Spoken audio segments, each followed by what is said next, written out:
Welcome to Colliers Talks, a podcast series featuring the latest trends, insights, research, and developments in commercial real estate in Canada and beyond. Thank you, everybody, for joining us on our Colliers 125th anniversary podcast. Whether you're listening in the car on your way home from work or walking home, or whether you're watching our video here with my face for radio, excited to have the conversation today, talk a little bit about Colliers history, our future. I'm joined today with a special guest, Chris McLernon. He's our CEO for Global Real Estate Services. I'm Brian Rosen. I'm our CEO and president for our Canadian business. Chris, welcome to the podcast. Hey, Brian. Great to be here. Great. Well, look, Colliers has been a really important part of your whole life, to be honest. And I'm excited to talk about you, your professional career, as well as some of Colliers' history and our future. So let's get started. Yeah, Brian, I'm hugely passionate about Colliers, and I've been fortunate to have my whole professional career at Colliers for 35 plus years. And it's really remarkable that a Canadian company, started in Vancouver, has reached this great milestone of 125 years. That's amazing, and 35 years here. I'm jealous. I'm approaching 5 next year, so I got a little bit more time to go. But I'm excited to toast to that in 30 more years. But why don't we start with your story? So I'd love to learn a little bit more. Everybody would love to learn a little bit more about sort of how you got your start here, and how you progressed over the years into the great role you're in now. Perfect, Brian. Well, first of all, I was born into a real estate family, so it was always around the dinner table. I ended up going to Queen's University, taking my economics degree, and having that focus on real estate, I ended up taking my real estate license for Ontario in my final semester, with the thoughts of working in Toronto after being raised in Vancouver. But So in April of '87, I joined Colliers Nichols, the name at the time, at 20 Queen Street West, and it was predominantly a leasing shop. And back then, things were pretty simple. Companies didn't have training programs, so it was basically a desk and a phone and get out canvassing.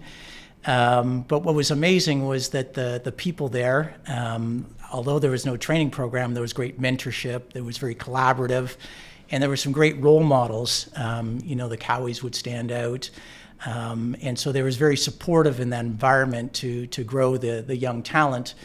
And so I was fortunate to have a great run. And in the last 3 years before I went on to my next chapter, I won the award for the most transactions per year on a Canadian basis, and that was north of 120 transactions per year. That's great. I love the fact that our global CEO of a global business is an award-winning leasing person from earlier in his career as well. So that just in my mind, that lends a lot of credibility. Well, I took a page out of the Malcolm Gladwell's 10,000 hours, that I really wanted to become an expert in my field, and so I felt whether it was a small deal, medium, or large deal, basically doing 2 deals every week, every week of the year. So. It was a great way to learn my craft and my skills, and it was an exciting time. In the early '80s, commercial real estate was in vogue. It was going into the capital markets business, investment banking, or it was into commercial real estate. So it was really a great energy in those early '80s, and a lot of fun, and made a lot of friends in the Toronto office. At some point, I finally said, let's get serious about Europe. So I talked to leadership, and I said, look, I'm prepared to move to London.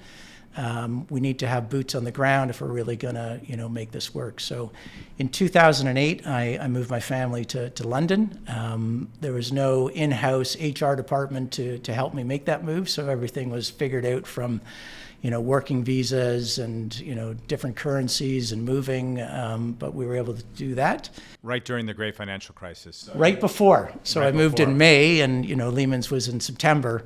And, these were, again, there's a theme. There was the peso crisis. Now, yeah, we share a little bit of a black swan history. I moved to Texas when oil crashed. I graduated business school in the great financial crisis. It seems when we make major life transitions, the world goes down. So we have to stay at Colliers now for the remainder of our career. You seems like not a problem. So me, Chris, this is job security. That's the whole purpose of this podcast. So anyway, continue. We moved over in the great financial crisis, 2008. So where do you go from there? So at the time, again, just Central and Eastern Europe with the 5 countries, we were doing something like 11 million in revenue, and I was in the doghouse. We had 4.5 million in negative EBITDA.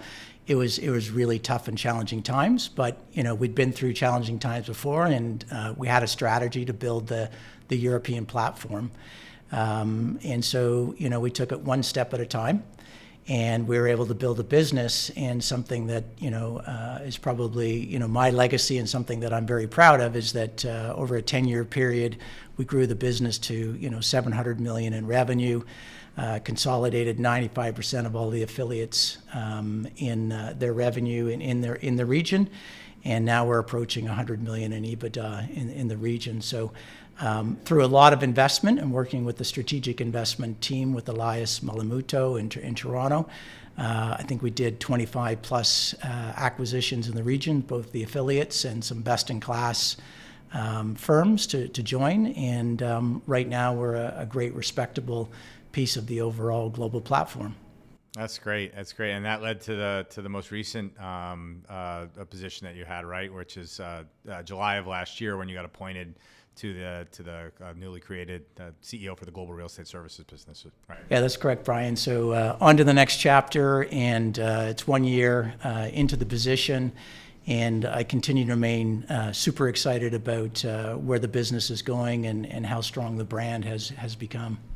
That's great. I mean, your career journey is definitely one that is admirable from the standpoint of having the desire to move, and it's a good lesson for people listening too that are thinking about taking those risks and moving your family. It's something we talk about with young leaders, about having that the desire to move. Canadians, we often find, aren't as willing to make those moves as a lot of people we see in the U.S., et cetera. So seeing you as a blueprint of you can be successful, but you have to take some personal risk, some business risks, et cetera. I think it holds up great for people in this industry, people at Colliers, et cetera. So really appreciate the role modeling on that. But I think the advice is that, for myself, you have to seek it out. We're an entrepreneurial company, enterprising.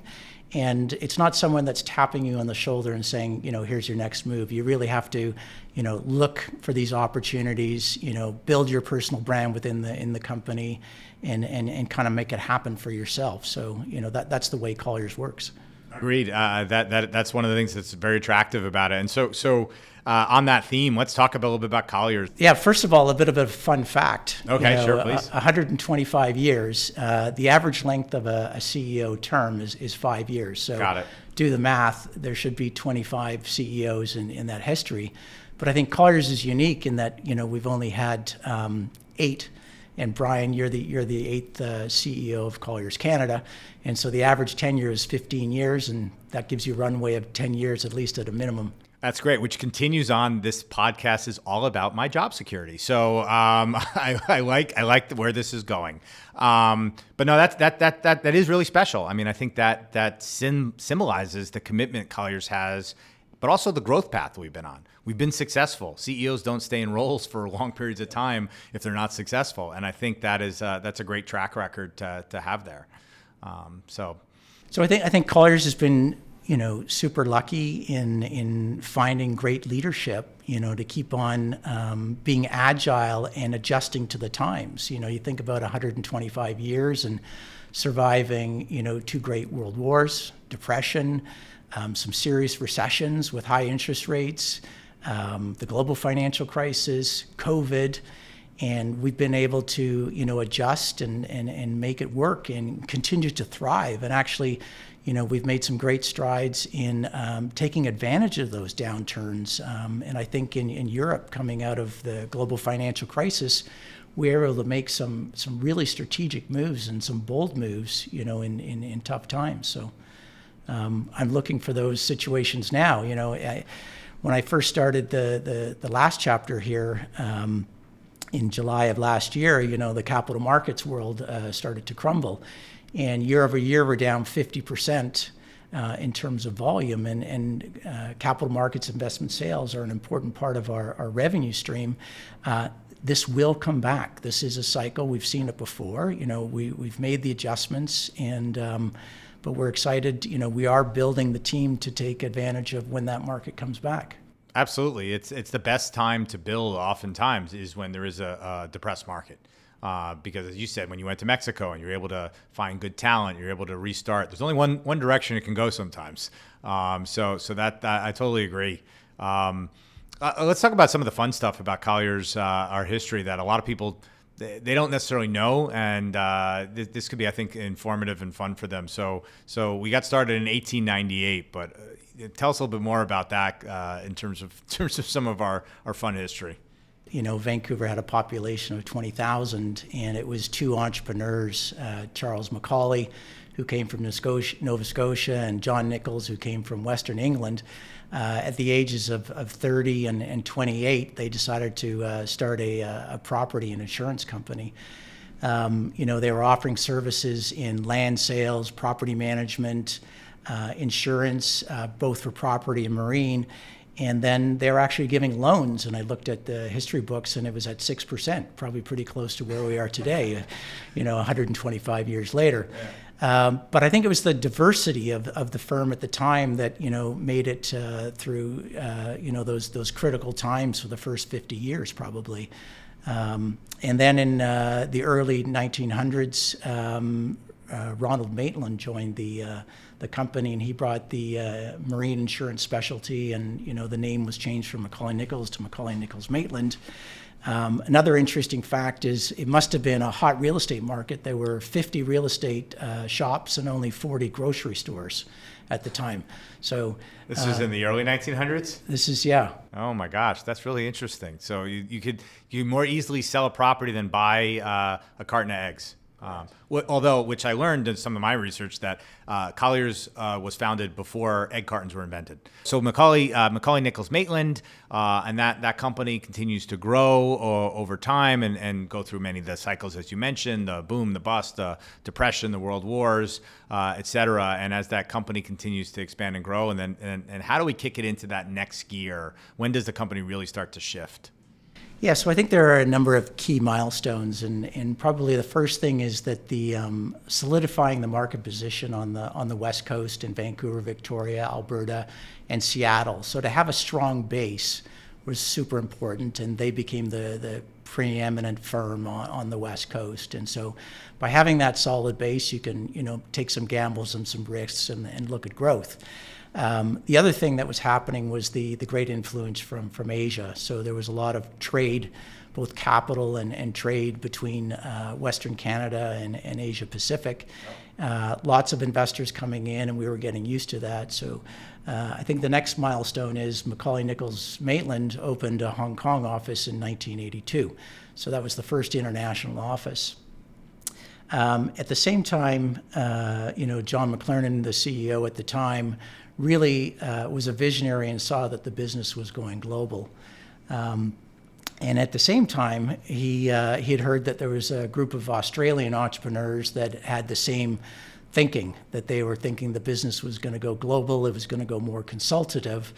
And Robert McEwick, who was head of the Australian Colliers business, had consolidated a group of companies across Australia, and then came up with the idea of licensing the Colliers brand. They created the new Colliers brand and logo, and they were copying the Price Waterhouse model of creating a worldwide federation.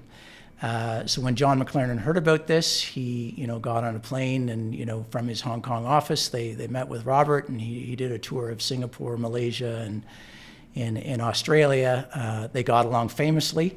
You know, that's the genesis of where the Colliers brand comes from, is that these two gentlemen, you know, the founders, really had the fortitude to see where the business was going.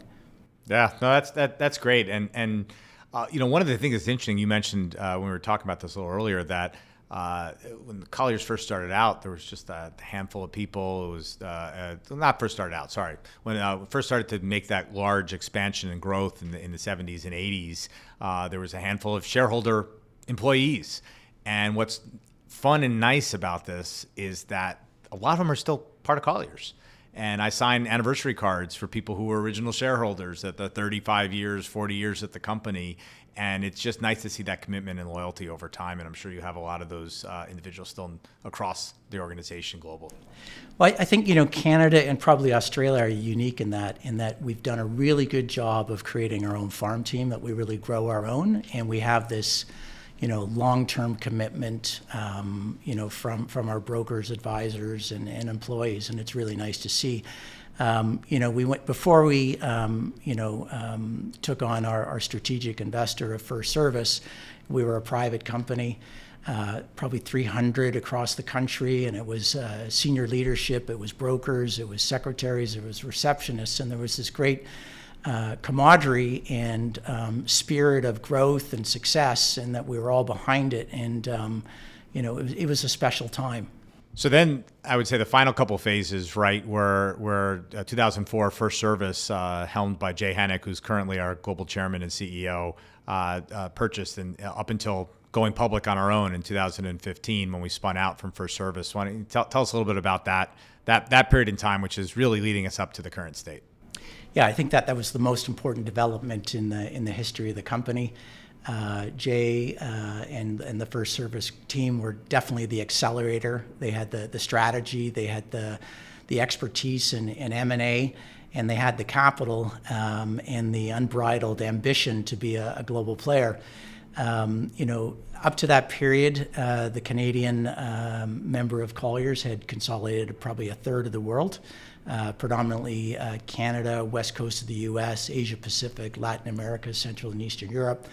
But there was much of the world to go. And we were also shackled by the affiliation agreement that we needed to get control.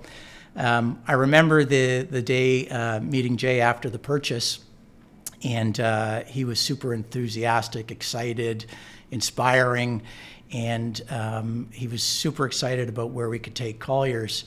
And he's really known for solving problems and unlocking shareholder value. And he said, look, I think I just bought a deck of cards. There's only 38 cards in the deck, and we need to get to the 52. So I think, when we did the sale, revenues were $290 million, and look where we are today at $4.5 billion. So certainly that success and that contribution from Jay and the team have really, made the difference and taken us to the world level. I think, you look at the 90s. 90s was an era of globalization, and, our competitors rapidly globalized, and we were global, but we were global through an affiliation. So we were kind of held back, and I think we lost probably 10 to 15 years, but we've been able to regain that over the last 10 years. Yeah.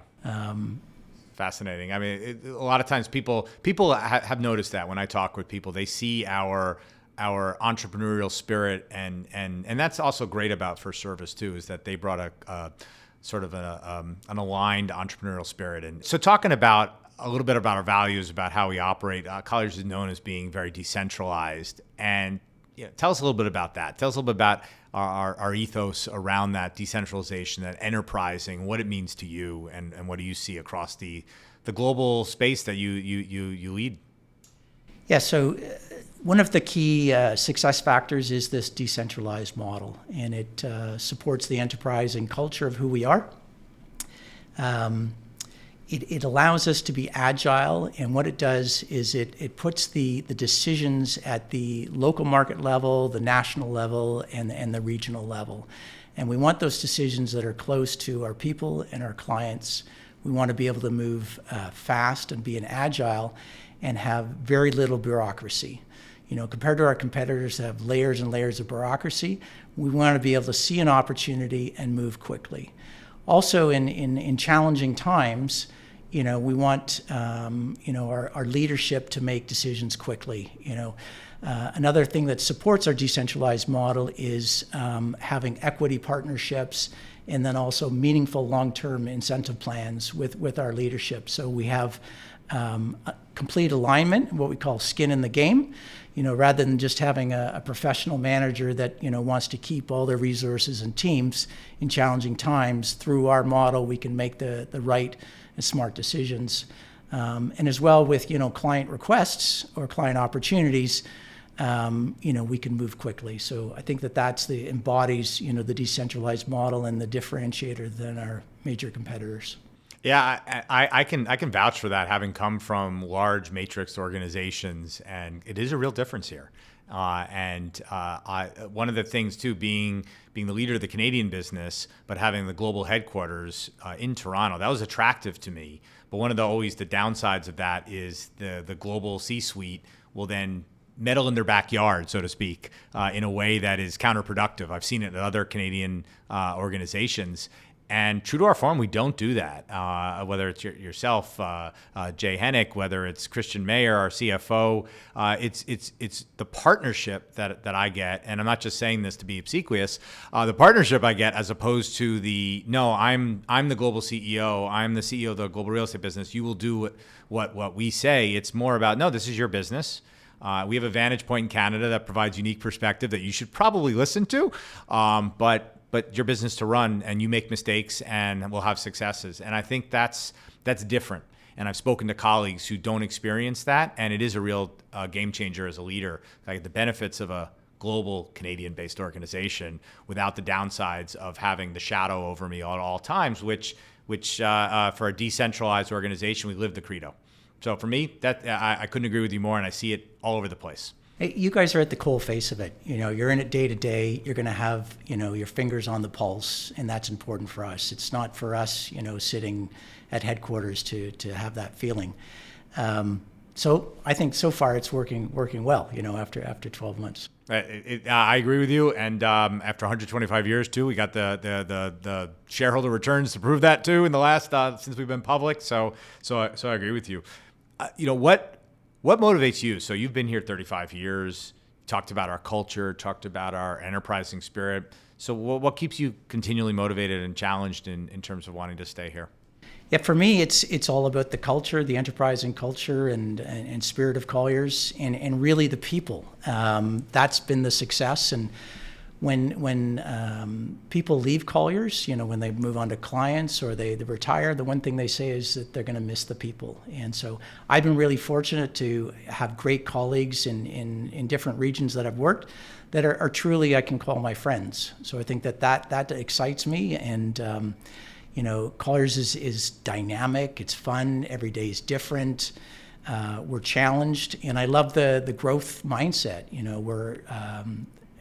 Action is our bias, and we continue to look at new opportunities. It's all about growth, and that's exciting to me. So we talked about some of the benefits of our enterprising culture. I spoke from experience as a leader. How do you think this translates to our larger organizations? So we have a lot of people interested in commercial real estate right now. It's an interesting time in the market. But when you travel across the world and meet our people, how does this enterprising spirit manifest in our, I think 60,000 or 20,000 people. I can't remember the exact number. 18,000. All right. Well, I kind of exaggerate a little bit for brand value, but the 20,000 people that we have, how does this translate to them in terms of that ethos of enterprising and decentralized? I think it boils down to, our people feel like they're entrepreneurs within a global umbrella of the Colliers brand. And especially when they come from competitors that have a different model and mindset, what I'm told is that at the competitors, you have to stay within your swim lane, right? At Colliers, you can be creative and you can move throughout the platform with your clients. So we ask you to collaborate in different service lines or different geographies, but you can move from service line to service line and geography to geography, where at the competitors you can't. So I think, being an entrepreneur and following your clients and giving the best service to your clients is really what our people enjoy about being at Colliers. And this is obviously legendarily associated with our brokers, but this is more than just our brokers, right? Our brokers obviously embody this to the fullest extent, but this applies to whether you're in our engineering design team, whether you're in our project management, our property management divisions. All these divisions also embrace that enterprising spirit, correct? Absolutely. And, with the sophistication of today's business, we really need to hunt in packs. So it's just not one service line going into the client. We're often taking several service lines, whether it's workplace consulting, property management, engineering, the brokerage side of things. We need to show up as a team and, working the Colliers way is, how do we solve the client's business challenges? We're not there just for the transaction or to get a monthly fee. It's about solving those business problems by providing real estate solutions. That's great. I do like that. I like hunting in packs. I think that's a great analogy to use. You mentioned earlier when you were talking about your background that in the 80s real estate was in vogue and it was the thing to do. What do you think about now in terms of there's so many alternatives? Obviously, the job market is interesting right now, but still pretty low unemployment. So there's a lot of choice out there for employees, but particularly Canadian, because we're talking about the Canadian 125th anniversary. What do you say to a lot of people thinking about our industry? Well, I think first of all, you have to be a self-starter. If you're going to join an enterprising organization. What I can say is it's a dynamic business. It's fast-moving. Every day is different clients, different properties. It's very collegiate. There's lots of great mentors, and it's an exciting business to be at. So if you are a social person, because being successful in this industry, you need to build relationships. It is a relationship-based business, and the more relationships you have, the more successful you're going to be. So I think for a certain character, to come into this business, you're going to do very well, and it's exciting. Does it, in terms of, in order to be successful, you mentioned those types of things, but what about the industry too, right now, when we look at it, and obviously it's a hot topic, but Colliers has been through this before. What do you think in this current state of the industry, the skills any different than they necessarily needed to be 20 years ago, 30 years ago in order to be successful? Or really is the core DNA of what it takes similar, and it's just the tools and the techniques are slightly different over time? Yeah, I think, the big change is move from transactional to being a true advisor and counseling your clients. The technology that's coming along, technology is not going to take our jobs away. It's only going to enhance us. So we're going to be more productive, and we're going to have more insights from our information for our clients. Looking ahead, we've had a lot of growth in Colliers. We've had a lot of different businesses, but as you see it, as you said, you're 12 months in your new role, but you're not 12 months at Colliers. What's next for us? What's next for Colliers in the future? Yeah, what I love about the future is the growth and where we are today compared to our competitive set. One of the neat things is that, and you may not know this, is that we're third in terms of market capitalization size. So we're at $5.4 billion. We have this established, strong global firm. And I'm looking at, we're starting conversations about our 2030 enterprise plan and how do we double the size of the firm. It's incredible how much growth there still is in the business. I look at capital markets, investment sales. Our market share globally is only 6%, if you can believe that. And so if we were able to double that to 12%, we could add another $250 million to EBITDA, which is very exciting for the business, and will bring a lot of extra value to the company. Other areas, occupier services. We're still at the beginning of our journey. We've got a great team globally, a great stable of clients, but there's definitely room for scale there. We've got lots of pockets where we can fill in for property management, engineering services, project management. So within our current services, there's tons of room for growth. And then we're going to start to look at, what's adjacent to, real estate services and what could be added. So the team is now working on that. So lots of opportunity, and I remain very excited about the future. That's great. I mean, as we talked about earlier, I have at least 10 more years in this role to complete my my minimum requirement for the Canadian CEO position. So this gives a handful for me to work on, which is great. But definitely a great roadmap for the company at large. As we close this out, is there anything that you want to impart wisdom to people listening in terms of your experience in commercial real estate, the Colliers story, et cetera? Obviously, it's been a very successful and enterprising career for yourself and for actually multiple McLernons at the organization as well. What's your words of wisdom for everybody out there? Well, I think, I've said a number of times that we're a growth company and we'll continue to get bigger and bigger, and that's, the fact of life. But the key is to keep the culture and the decentralized model. So if we go from $4.5 billion to $9 billion, our challenge is to make sure that we keep the DNA in who we are and that we don't let bureaucracy come into the business. So, hiring the right leaders, empowering them to get on with the business is really going to be our success.